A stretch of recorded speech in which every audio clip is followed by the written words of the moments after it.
Hello guys, welcome back to our channel Yashwant academy. So guys, आज का lecture आपका रहने वाला है बिहार दरोगा हवलदार इंस्ट्रक्टर का जो पेपर हुआ था 29 जुलाई 2026 को। एकदम सरल और सटीक आंसर के साथ मैं आपके सामने उपस्थित हूं मेरे भाई। थोड़ा टाइम लगा है लेकिन शानदार सा सॉल्यूशन, शानदार आंसर आप मैच करा लेंगे कि आपका कितना नंबर बन रहा है। उसके हिसाब से आप अपने मेंस के लिए जुट जाएंगे। तो चलिए ज़्यादा टाइम ना लेते हुए शुरू करते हैं। आज का पहला प्रश्न जो आपको पेपर में पूछा था, सेम टू सेम आपका वही क्वेश्चन आपको यहाँ देखने के लिए मिलेगा। तो चलिए, सुरक्षा कारणों से मैं पेपर को यहाँ डायरेक्ट वे में फोटो टाइप में नहीं दे पाया हूँ। एक प्रॉपरली टाइप करके मैं आपके सामने लाया हूं मेरे भाई। तो चलिए शुरू करते हैं। आज का पहला प्रश्न जो पेपर में 29 जुलाई 2026 को पूछा गया था। क्वेश्चन था, अशोक अपने राज्याभिषेक के कितने वर्ष बाद बोध गया था या बोध गया गए थे। How many years after his coronation did Ashoka visit बोध गया। तो ये राइट आंसर आपका हो जाएगा 10वें वर्ष गए थे। ये अपने राज्याभिषेक के 10वें वर्ष गए थे। जिनका ऑप्शन बी है वो बिल्कुल सही है मेरे भाई।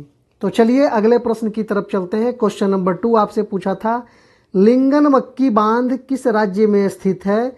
तो ये लिंगन मक्की बांध आपका कर्नाटक राज्य में स्थित है। ऑप्शन सी बिल्कुल राइट आंसर है। क्वेश्चन नंबर 3 की तरफ चलते हैं। क्वेश्चन नंबर 3 पूछा था, बहुत बार ये आपका रिपीटेड क्वेश्चन है, वर्नाकुलर प्रेस एक्ट कब लागू हुआ था। ये तो सभी बच्चे मारे होंगे मेरे भाई, बिल्कुल सही है। 1878 ईस्वी को वर्नाकुलर प्रेस एक्ट लागू किया गया था।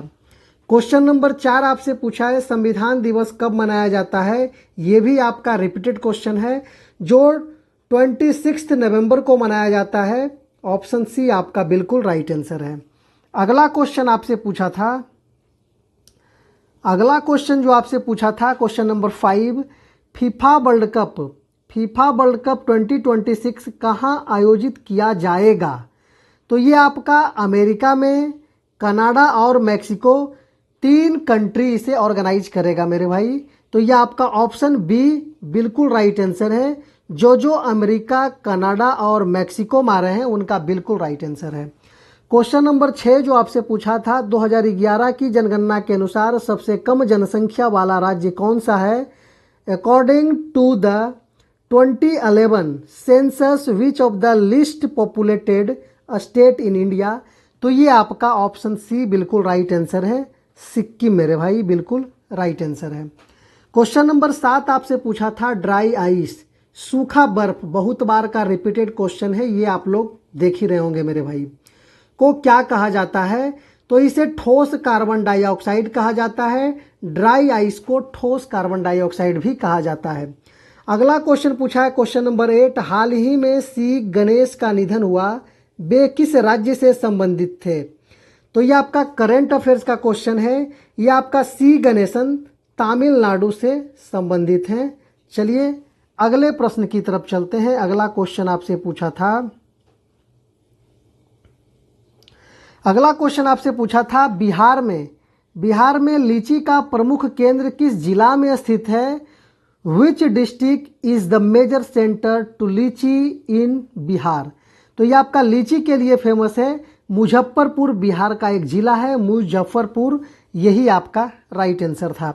क्वेश्चन नंबर 10 आपसे पूछा था, अमोनियम फॉस्फेट का रासायनिक सूत्र क्या होता है।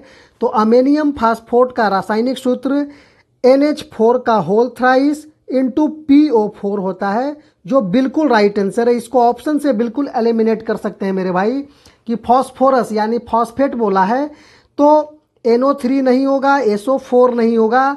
आपको ऑप्शन यहाँ थोड़ा सा माइंड लगाना था और आपका नंबर एकदम आ रहा था मेरे भाई। चलिए क्वेश्चन नंबर 11 की तरफ चलते हैं। क्वेश्चन नंबर 11 आपसे पूछा है, तिब्बत में सिंधु नदी को किस नाम से जाना जाता है। तिब्बत में सिंधु नदी को किस नाम से जाना जाता है। तो सिंगी खम्बान के नाम से जाना जाता है, सिंगी खम्बान के नाम से जाना जाता है। ऑप्शन बी आपका बिल्कुल राइट आंसर है। चलिए क्वेश्चन नंबर 12 आपसे पूछा था, आदि शब्द का सही विलोम शब्द क्या है? What is the correct antonym of the word आदि? आदि का होता है अंत, आदि का हो जाता है अंत। ऑप्शन सी आपका बिल्कुल राइट आंसर है। अगले प्रश्न की तरफ चलते हैं। अगला क्वेश्चन आपसे जो पूछा है, क्वेश्चन नंबर 13, मंत्रिमंडल का अंग्रेजी अनुवाद क्या होगा? मंत्रिमंडल का इंग्लिश ट्रांसलेशन पूछा था, तो ये कैबिनेट होता है मेरे भाई, मंत्रिमंडल का इंग्लिश ट्रांसलेशन। क्वेश्चन नंबर 14 आपसे पूछा है, G7 शिखर सम्मेलन की मेजबानी के संदर्भ में क्रमानुसार 52वां सम्मेलन कहाँ निर्धारित है? तो ये 52वां सम्मेलन आपका फ्रांस में निर्धारित है। 50वां सम्मेलन इटली में हुआ था 2024 में। 51 जो सम्मेलन हुआ था कनाडा में हुआ था 2025 में, और 52वां फ्रांस में आयोजित किया गया है। क्वेश्चन नंबर 15 आपसे पूछा है, कोलकाता, मुंबई और मद्रास विश्वविद्यालय की स्थापना किस वर्ष हुई थी? In which year was Kolkata, Mumbai and Madras universities established? तो यह आपका 1857 में इसकी स्थापना हुई थी। कोलकाता, मुंबई और मद्रास विश्वविद्यालय की स्थापना हुई थी। ऑप्शन बी आपका बिल्कुल राइट आंसर है मेरे भाई। क्वेश्चन नंबर 16 आपसे पूछा है, बधिर यानी डिफ T20 विश्व कप 2025 का आयोजन स्थल कौन सा देश है या था? तो यह आपका दक्षिण अफ्रीका है, साउथ अफ्रीका बिल्कुल राइट आंसर है। ऑप्शन डी आपका बिल्कुल राइट आंसर है। अगला क्वेश्चन आपसे पूछा था, क्वेश्चन नंबर 17, भारत में तृतीयक युग के कोयला क्षेत्र मुख्यतः कहाँ पाए जाते हैं? तो तृतीयक युग के कोयला क्षेत्र मुख्यतः ये आपका उत्तर पूर्वी राज्य यानी असम, मेघालय और नागालैंड एवं नेवेली के राज्यों में पाए जाते हैं मेरे भाई। नेवेली। भारत में तृतीय युगीन टर्शियरी कोयला मुख्य रूप से उत्तर पूर्वी राज्यों और तटीय क्षेत्रों में पाया जाता है। पूर्वोत्तर भारत का जो इलाका है, असम के है माकूम, नजीरा, मेघालय के गारो, खासी, जैंतिया जो पहाड़ियां हैं, यहाँ आदिवासी भी निवास करती है, यहाँ पाया जाता है। और अरुणाचल प्रदेश में नामचिक, नामफुक है, वहाँ पाया जाता है। और नागालैंड के कुछ क्षेत्रों में पाया जाता है। और अन्य क्षेत्र है जैसे जम्मू कश्मीर के कालाकोट में पाया जाता है, राजस्थान, गुजरात, तमिलनाडु के नेवेली में लिग्नाइट कोयला प्रचुर मात्रा में पाया जाता है। और केरल में भी महत्वपूर्ण रूप से पाया जाता है। कोयले की श्रेणी है एंथ्रासाइट। ये भी क्वेश्चन में आपका आता है कि प्रथम श्रेणी का कोयला यानी सबसे उच्चतम गुणवत्ता वाला कोयला कौन है? तो ये आपका एंथ्रासाइट हो जाएगा मेरे भाई। सेकेंड श्रेणी का बिटुमिनस हो जाएगा, फिर लिग्नाइट तृतीय श्रेणी का, और पीट हो जाएगा चतुर्थ सबसे निम्न गुणवत्ता वाला।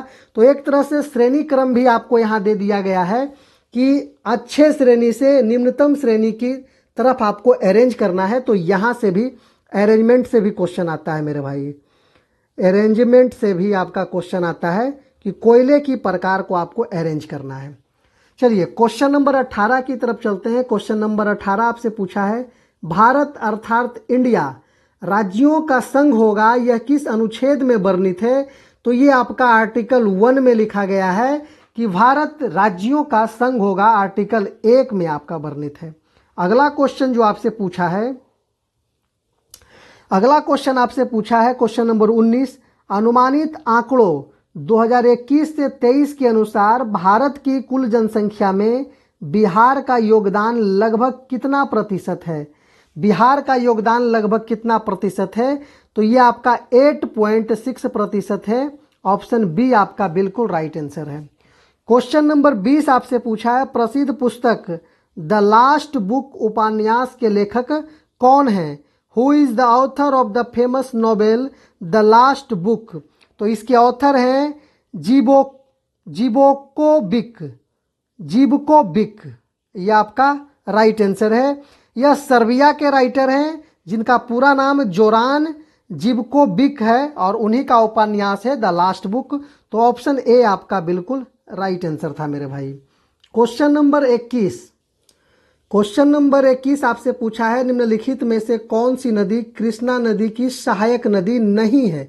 कृष्णा की सहायक नदी नहीं है, तो यह आपका मंजीरा या मंजरा बोलता है, वो आपका सहायक नदी कृष्णा की नहीं है। ऑप्शन डी इसका राइट आंसर है। मंजीरा नदी गोदावरी की सहायक नदी है, जबकि तुंगभद्रा, भीमा, कोयना ये सब कृष्णा नदी की सहायक नदी है। चलिए, क्वेश्चन नंबर 22 आपसे पूछा था, महात्मा गांधी जी को दक्षिण अफ्रीका में किस रेलवे स्टेशन पर ट्रेन से नीचे धकेला गया था? तो ये आपका पीटर मारिट्जबर्ग स्टेशन था। इस जगह आपको गांधी जी को स्टेशन के फर्स्ट क्लास के कोच से नीचे निकाला गया था मेरे भाई। ऑप्शन सी बिल्कुल राइट आंसर है। अगला क्वेश्चन आपसे पूछा है, क्वेश्चन नंबर 23, बिहार के रोहतास जिले में कौन सी नदी तीन ओर पहाड़ी इलाकों से घिरी हुई बहती है? तीन ओर पहाड़ी इलाकों से घिरी हुई नदी बहती है, तुतला नदी या तचला नदी? आपका ऑप्शन ए बिल्कुल राइट आंसर है, तचला नदी या तुतला नदी। क्वेश्चन नंबर 24 आपसे पूछा था, माले महादेश्वर वन्यजीव अभ्यारण्य किस राज्य में स्थित है? In which state is the Male Mahadeveshwara wildlife sanctuary located? तो ये आपका कर्नाटका में है मेरे भाई, कर्नाटका में अवस्थित है। क्वेश्चन नंबर 25 आपसे पूछा था, विश्व का सबसे ऊंचा रेलवे ब्रिज कौन सा है? तो ये आपका चिनाब ब्रिज, जिसे आर्केड ब्रिज के नाम से जाना जाता है। ऑप्शन ए बिल्कुल सही और सटीक आंसर है मेरे भाई। चलिए, मानव शरीर में नाक, कान और श्वास नली में कौन सा लचकदार संयोजी ऊतक उपस्थित होता है? तो यह आपका है उपास्थि, जिसे कार्टिलेज भी बोला जाता है। उपास्थि ये नाक, कान और श्वास नली में ये उपस्थित होता है। चलिए, क्वेश्चन नंबर 27 आपसे पूछा है, भारत के चीफ ऑफ डिफेंस स्टाफ कौन है? Who is the chief of defence staff CDS of India? तो ये जनरल अनिल बैजल जी हैं, आपका चीफ स्टाफ मेरे भाई सीडीएस हैं। क्वेश्चन नंबर 28 आपसे पूछा था, दुनिया का सबसे बड़ा जहाज तोड़ने का यार्ड यानी अलंग जिसको बोला जाता है, किस राज्य में स्थित है? तो यह आपका गुजरात में स्थित है। ऑप्शन बी बिल्कुल राइट आंसर है। और मजे की बात है कि सांसद तोड़ने का भी शानदार नेता गुजरात से ही आते हैं, जहाजे तोड़ने का नहीं मेरे भाई, नेताओं को भी तोड़ने का, ईडी सीबीआई लगाने का शानदार एकदम अलंग गुजरात में यहाँ भी है, इस मामले में भी। चलिए, मजाक किया हूँ। क्वेश्चन नंबर 29, महाकवि कालिदास एक प्राचीन भारतीय शासक के समकालीन एवं नवरत्न थे, वो किस वंश से थे? तो ये आपका किस वंश में थे? तो चंद्रगुप्त द्वितीय, जिन्हें विक्रमादित्य की उपाधि के नाम से भी सुशोभित किया गया था, इनके दरबार में ये नवरत्न थे महाकवि कालिदास। ऑप्शन सी आपका बिल्कुल राइट आंसर है। क्वेश्चन नंबर 30 आपसे पूछा है, योजना जिसके अंतर्गत ग्रामीण एवं निर्धन परिवारों को एलपीजी उपलब्ध करवाई गई है, ये स्कीम है उज्ज्वला योजना स्कीम। ऑप्शन सी आपका बिल्कुल राइट आंसर है, जो कि सिलेंडर आपका एलपीजी वाला कहीं छप्पर में मकान के नीचे लटका हुआ है या फिर गड्ढा खन के दफन भी किया गया। हमारे गांव में तो मेरे भाई इस सिलेंडर को गड्ढा खोद के और उसमें दफन कर दिया गया है, क्योंकि एलपीजी का सिलेंडर भी महंगा हो चुका है और इधर कुछ दिन पहले सिलेंडर जो मिल नहीं रहा था, 2 महीने 25 दिन के बाद जो आ रहा था, तो इसमें लोग ग्रामीण लोग ज़्यादा दिक्कत में आ गए थे। तो फिर लकड़ी और ये गोईठा वगैरह से खाना यूज करते हैं, बनाते हैं। चलिए, अगला क्वेश्चन आपका पूछा है, ड्यूस शब्दावली किससे संबंधित है? ये ड्यूस शब्दावली आपका लॉन टेनिस से संबंधित है। रिपीटेड क्वेश्चन है, बहुत बार के एग्जामों में, खास करके दरोगा के पेपर में ये बहुत बार पूछा गया है मेरे भाई।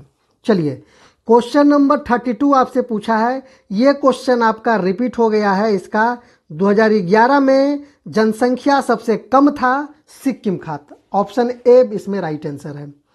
अगला क्वेश्चन आपसे पूछा है, भारत अपने स्वच्छ पर्यावरण को बढ़ावा देने की पहल के अंतर्गत विश्व में तरलीकृत प्राकृतिक गैस यानी लिक्विफाइड नेचुरल गैस का सबसे बड़ा खरीदार है। तो ये देश भारत LNG का सबसे बड़ा खरीदार है, चौथे नंबर का सबसे बड़ा खरीदार है। ऑप्शन ए बिल्कुल राइट आंसर है। क्वेश्चन नंबर 34 आपसे पूछा है, जनजातीय समुदायों द्वारा अपनाई गई स्थानांतरित खेती जिन्हें झूम खेती कहा जाता है को ब्रिटिश कैसे देखते थे? तो ये ब्रिटिश एक भूमि राजस्व प्राप्ति के लिए हानिकारक के रूप में इसे समझते थे। ये ऑप्शन बी आपका बिल्कुल राइट आंसर था। चलिए क्वेश्चन नंबर 35 आपसे पूछा है, कार्य तब होता है जब, आपको बताना है कि कार्य कब होता है। जब, तो जब आपका हो जाता है कोई बल किसी वस्तु को बल की दिशा में गति करने के लिए कारण बनता है, तभी कार्य होता है। और वस्तु को धक्का दे के कहीं एक दूसरे जगह से आगे पीछे हिलाते डुलाते हैं तो उसे डिस्प्लेसमेंट भी, विस्थापन भी बोलते हैं। तो आपका ऑप्शन सी आपका बिल्कुल राइट आंसर है मेरे भाई। क्वेश्चन नंबर 36 आपसे पूछा है, ऊर्जा संरक्षण का नियम कहता है कि the law of conservation of energy states that, ये कहता है आपका ऊर्जा को एक रूप से दूसरे रूप में परिवर्तित किया जा सकता है, लेकिन रूपांतरण के पहले व बाद की कुल ऊर्जा नियत रहती है। एनर्जी कुल क्या रहती है? कांस्टेंट रहती है मेरे भाई। तो ऑप्शन डी जो लोग मार रहे हैं उनका बिल्कुल राइट आंसर है। चलिए अगले प्रश्न की तरफ चलते हैं। अगला क्वेश्चन जो आपसे पूछा है, तृतीय युगीन कोयला, तो काला कोट इसका राइट आंसर था। ये भी थोड़ा रिपीट हो गया है, तो तृतीय युगीन कोयला आपका काला कोट हो जाएगा। चलिए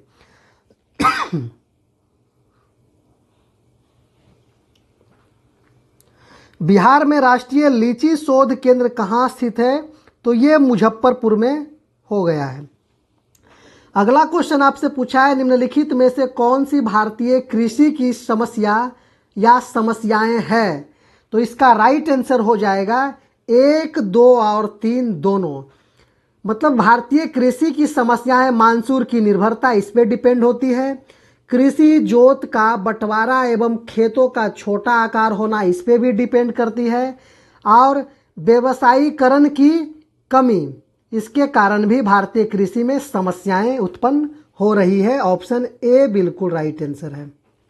चलिए अगला क्वेश्चन जो आपसे पूछा है, क्वेश्चन नंबर 40, भारत का संविधान दिवस को भारतीय संविधान को अपनाने के उपलक्ष्य में मनाया जाने वाला एक राष्ट्रीय उत्सव है जो 26 नवंबर के रूप में मनाया जाता है, कॉन्स्टिट्यूशन डे। ऑप्शन ए बिल्कुल राइट आंसर है। अगला क्वेश्चन आपका स्टेटमेंट से पूछा था, कथन 1 और कथन 2 पढ़िए और सही उत्तर चयन कीजिए।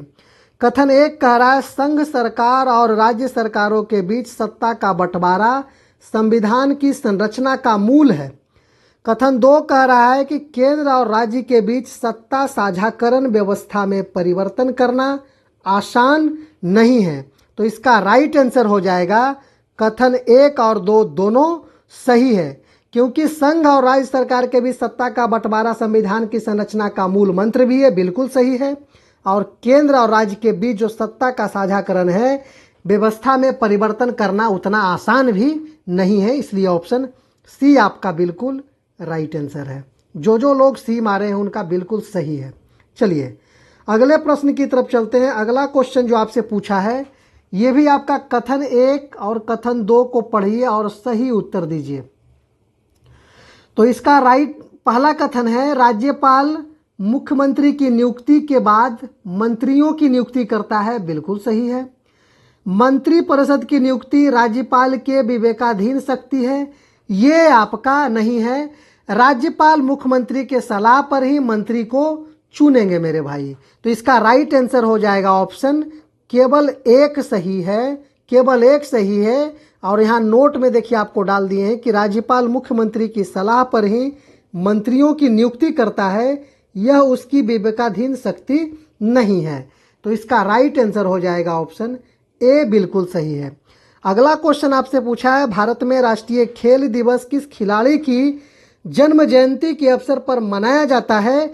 तो ये मेजर ध्यानचंद जी के जन्म दिवस के उपलक्ष्य में मनाया जाता है। ऑप्शन डी आपका बिल्कुल राइट आंसर है। क्वेश्चन नंबर 44 की तरफ चलते हैं। क्वेश्चन नंबर 44 आपसे पूछा है, भारत का कौन सा हवाई अड्डा रनवे रबर रिमूवल मशीन का इस्तेमाल करने वाला पहला हवाई अड्डा है? तो ये आपका है नोएडा इंटरनेशनल एयरपोर्ट। ये आपका है Noida international airport. Option C बिल्कुल राइट आंसर है।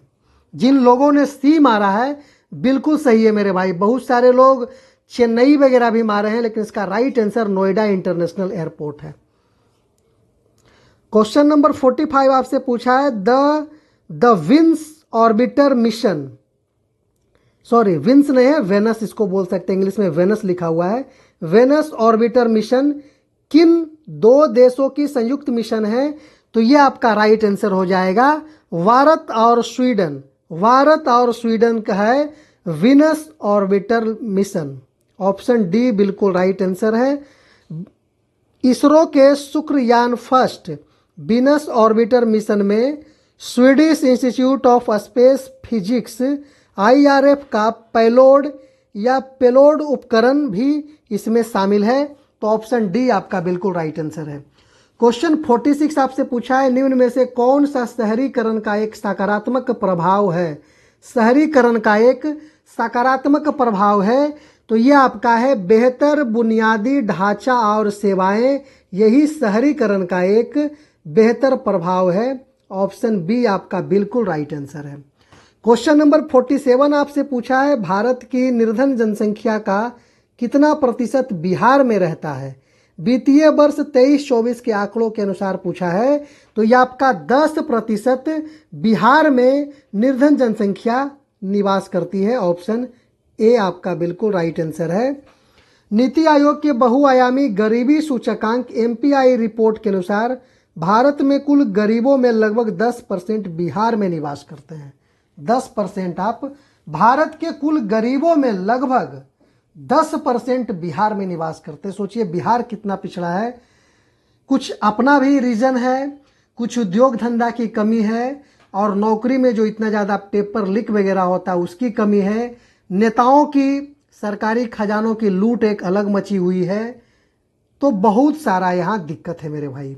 चलिए, ये बिहार को सरवाइव करना ये बिहारी ही समझ सकते हैं मेरे भाई, हम लोग क्या समझ पाएंगे बताइए।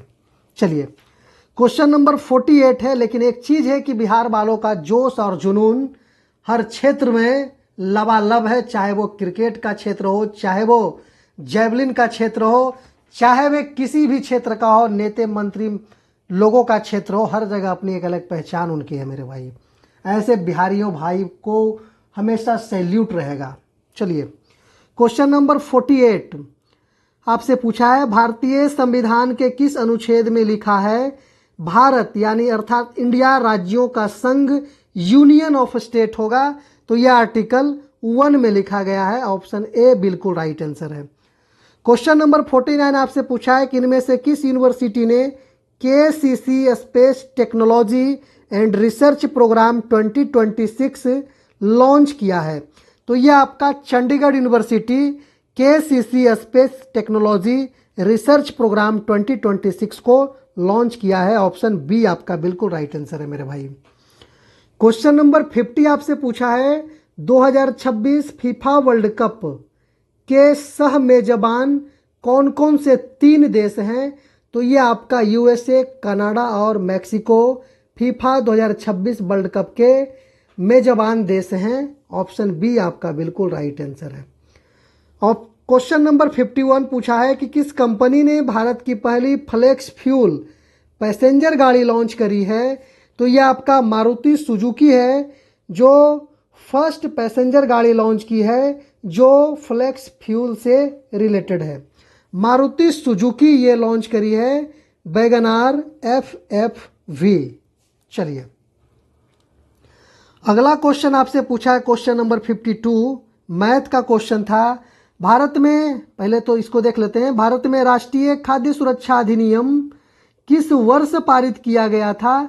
तो ये आपका भारतीय राष्ट्रीय खाद्य सुरक्षा अधिनियम 2013 में एक अधिनियम बना था और पारित किया गया था। ऑप्शन सी बिल्कुल राइट आंसर है।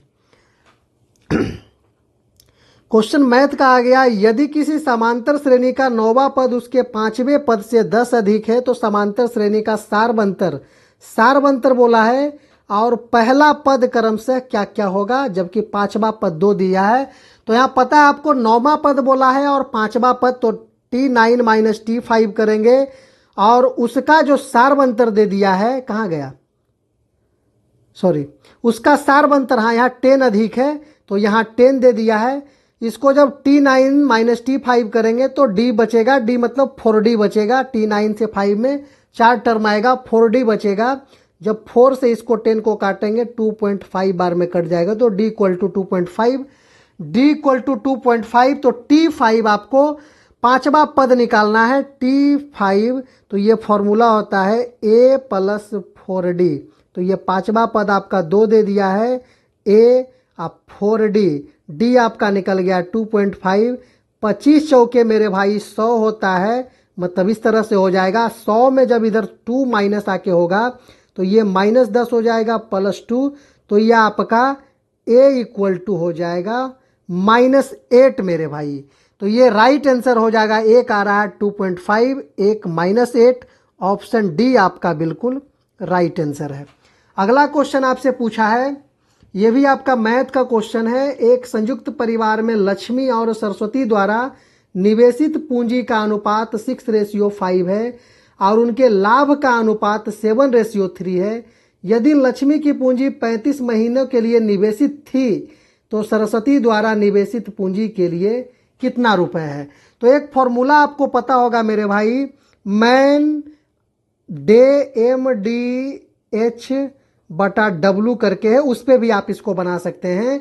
तो कह रहा है एक लक्ष्मी को निकाल रहे हैं, तो 6 और उसके बाद लक्ष्मी का पूंजी है 35 दिनों के लिए, तो 6 × 35 और आपका निकल रहा है, सरस्वती से भाग दे रहे हैं 5 × T, और यही आपका 7:3 के रेशियो में दिया था। आप आसानी से कर सकते हैं, 5 × 7 = 35, 7 से 7, 6 × 18, बिल्कुल राइट आंसर है। 18 मंथ, बिल्कुल सी आपका राइट आंसर है मेरे भाई। चलिए क्वेश्चन नंबर 55 की तरफ चलते हैं। क्वेश्चन नंबर 55 आपसे पूछा है, एक ही रफ्तार से काम करते हुए 5 कर्मचारी एक साल में कुल 150 काम पूरे कर सकते हैं। 12 कर्मचारी 3 साल में कितने काम पूरे कर सकते हैं? ये भी आपका MDH के ऊपर ही है, मैन डे आवर बटा वर्क। यहाँ लिखा है मैन टाइम, टाइम मतलब कितना आवर कर रहा है, नीचे वर्क है। आप एकदम फिट कीजिए और 1080 आंसर पाइए, बिल्कुल राइट आंसर। इजी और शानदार था मेरे भाई। चलिए क्वेश्चन नंबर 56 के तरफ चलते हैं। उत्तराखंड के किस व्यक्ति को जल क्षेत्र में सर्वश्रेष्ठ व्यक्तिगत पर्सनल श्रेणी के लिए राष्ट्रीय जल पुरस्कार मिला है?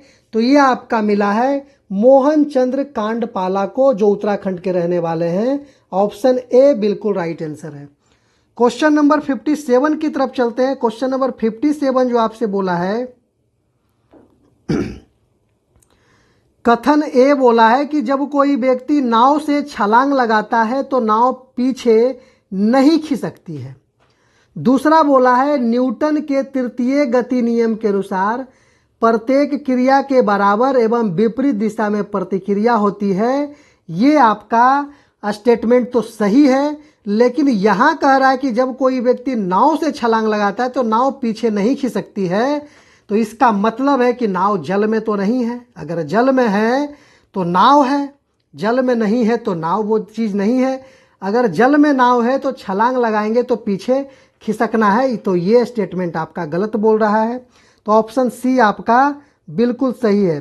कथन ए असत्य है, लेकिन आर जो है, कारण रीजन जो है, बिल्कुल सत्य है, क्योंकि प्रतिक्रिया बल के कारण नाव पीछे खिसकती है अगर नाव से कोई व्यक्ति कूदता है तो।